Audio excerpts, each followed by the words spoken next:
카카오뱅크의 2분기 당기순이익이 1년 전보다 5% 증가하며 견조한 성장세를 유지했습니다.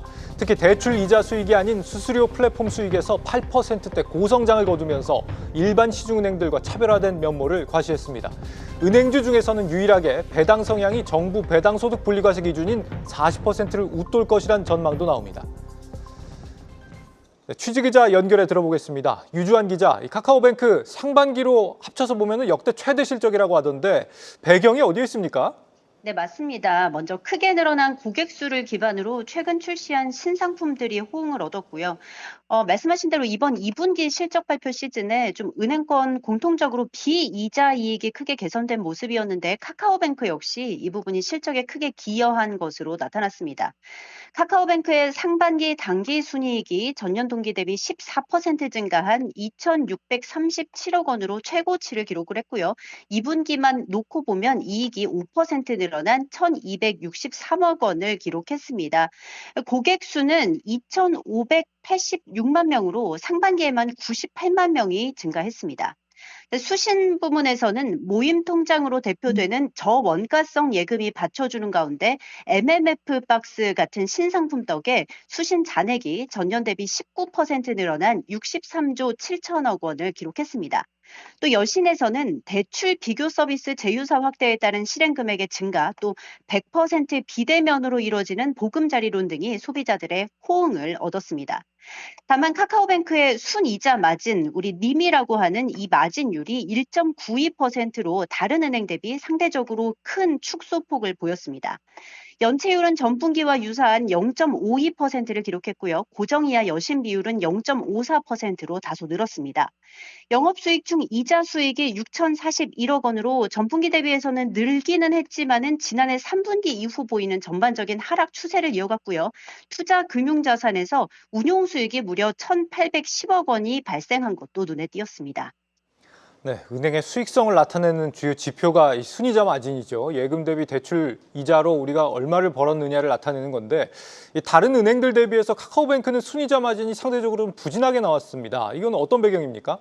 네, 일단 카카오뱅크가 다른 은행 대비 수익자 마진이 높은 것이 그동안의 좀 특징이었는데요. 이번에 2분기 기준 2% 아래로 내려간 것이 좀 관심을 끌었습니다.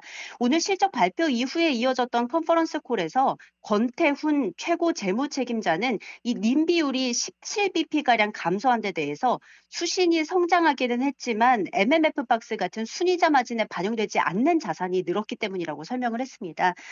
그런데 2분기에 좀 다른 은행들은 님 방어에 다소 선방을 했는데요. 이것과 좀 비교가 되자 카카오뱅크의 포트폴리오가 저원가성 예금 중심으로 이루어져 있기 때문에 시중은행보다 스프레드 방어 효과가 낮다라고 설명을 하면서도 여전히 타행 대비 최대 50bp가량 높은 수준의 님을 유지하고 있다고 설명했습니다. 자, 또 기존의 이자 마진율을 2%로 방어하는 것을 올해 목표로 세운 바 있는데요. 향후 기준금리 추가 인하 전망 등에 따라서 가이던스를 연간 1.9%로 조정했다고 밝혔습니다. 자, 지난 6월 말에 정부가 가계부채 관리 강화 방안을 발표한 이후에 좀 하반기 카카오뱅크의 가계대출 성장은 조금 불가피하게 좀 줄어들 것으로 보입니다. 그러나 개인사업자 대출과 보금자리론 정책자금 대출 성장으로 연간 여신 성장을 기존 목표대로 10%대를 채우겠다는 게 이제 목표고요.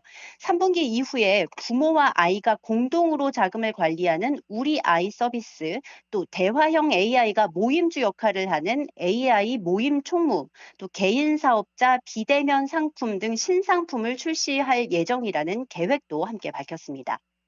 네, 요즘 뭐 카카오 금융사들의 이 스테이블 코인 사업에 시장의 관심이 뜨거운 상황인데 오늘 관련 언급이 있었다고요?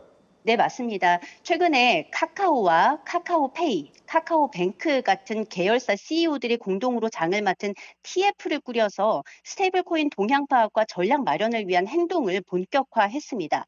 자, 이미 카카오 계열 금융사들은 수신과 또 결제 분야에서 오랜 경험을 가지고 있고요. 가상자산 거래소들과도 협업을 해왔기 때문에 아직은 스테이블 코인이 법제화하기 전이기는 하지만은 한 발 앞서 나가겠다라는 시도로 읽히는 부분입니다. 오늘 컨퍼런스 콜을 진행한 권태훈 CFO 역시 카카오뱅크가 디지털 자산 생태계 형성에 발맞춰서 발행과 유통, 중개, 보관, 결제 등 다양한 요건들을 검토 중이라고 밝혔습니다. 그는 스테이블 코인은 안정성과 기술력이 가장 중요한데 지난 3년간 가상자산 거래소를 위한 실명 확인 계좌를 발급하면서 신원 증명, 또 자금 세탁 방지 기반의 모니터링 같은 리스크와 관련한 것들을 실질적으로 운영해 왔다면서 이 분야에서의 경쟁력을 좀 드러내기도 했습니다. 네, 그리고 정부 배당소득 분리과세 정책의 대상 기준이 이 배당 성향 40% 이상인 기업인데 말이죠. 네. 카카오뱅크가 올해 이 기준에 들어갈 걸로 보인다고요? 네, 맞습니다. 카카오뱅크는 지난해 말에 성장 중심의 밸류업 전략이라는 밸류업 계획을 발표한 바 있고요. 당시 제시한 수준의 목표를 차근차근 지금 실현해 가고 있습니다. 이에 따르면 BIS 자기 자본 비율이 직전 연도 주요 시중은행 평균을 상회할 경우 주주 환원율을 오는 2027년까지 50%로 확대한다는 계획도 함께 담겨 있었습니다. 카카오뱅크는 지난해 말 기준으로 배당 성향이 39%에 달합니다. 말씀하신 대로 최근 정부가 발표한 세제 개편안에 따르면은 배당 성향이 40% 이상인 기업에 투자하는 주주들이 배당 소득 분리 과세 혜택을 받게 되는데요. 카카오뱅크는 거의 은행 주주의 유일하게 이 기준을 거의 충족하는 그런 상황입니다.